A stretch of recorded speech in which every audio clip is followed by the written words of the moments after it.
Whew, still weird. Alright. This is where we are. Firewall is like 30% done. Headlights are done. All electrical's done. ABS is done. Shifter's done. Steering's done. Everything except for a tech bolt down there. I need to remove that and put that, actually do a through bolt through it. One thing I'm having trouble with is the intake. The one out of the van comes forward, comes down through here, goes over top of the fuel filter, and mounts right here. And then had a cold air intake up in here.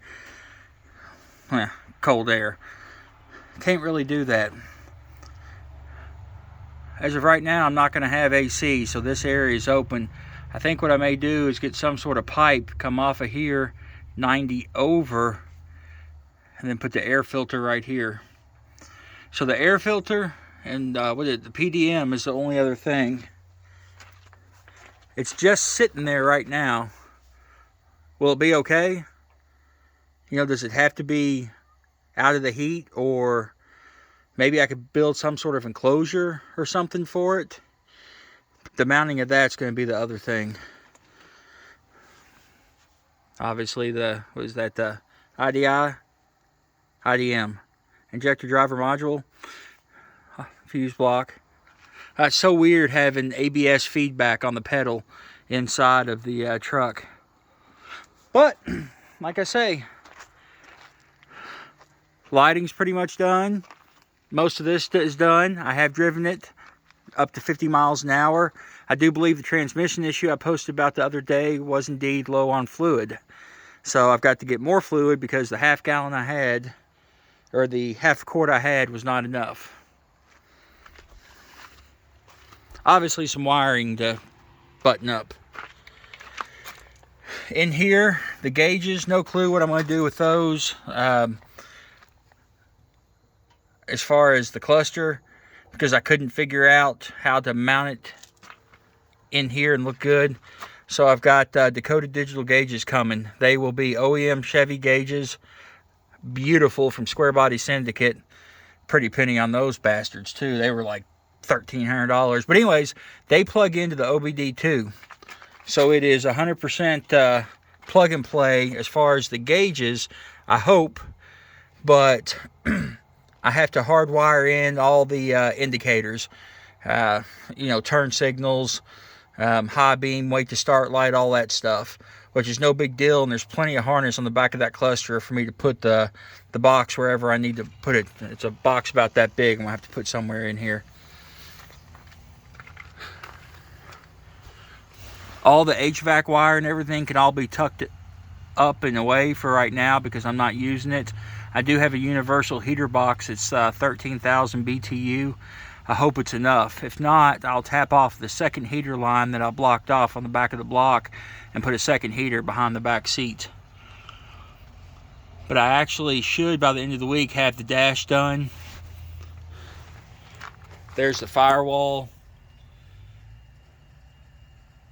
that my buddy built for me. We did use the Ford pedal. The truck pedals are different. They have a 5-pin connector. On the E-Series, it's 2 plugs. One's a 2, one's a 3. I could probably wire it, but I'm trying to wire the least amount of stuff as possible. I actually kept the Ford OEM switch. It goes right there. Obviously the OBD2. This is a charge controller harness for the black box that adjusts idle and all that good stuff. I haven't decided where I'm going to put that yet. Turn signals are still a mess. Everything works off the stock, but getting everything to work off this jankiness is ridiculous. I thought about cutting this out and putting the turn signal switch right there, but then I wouldn't have the cancel feature, you know, when you turn the wheels. I'm not messing with the power doors right now, even though I'll save the harnesses out of the van. That can come at a later time. I converted them back to power.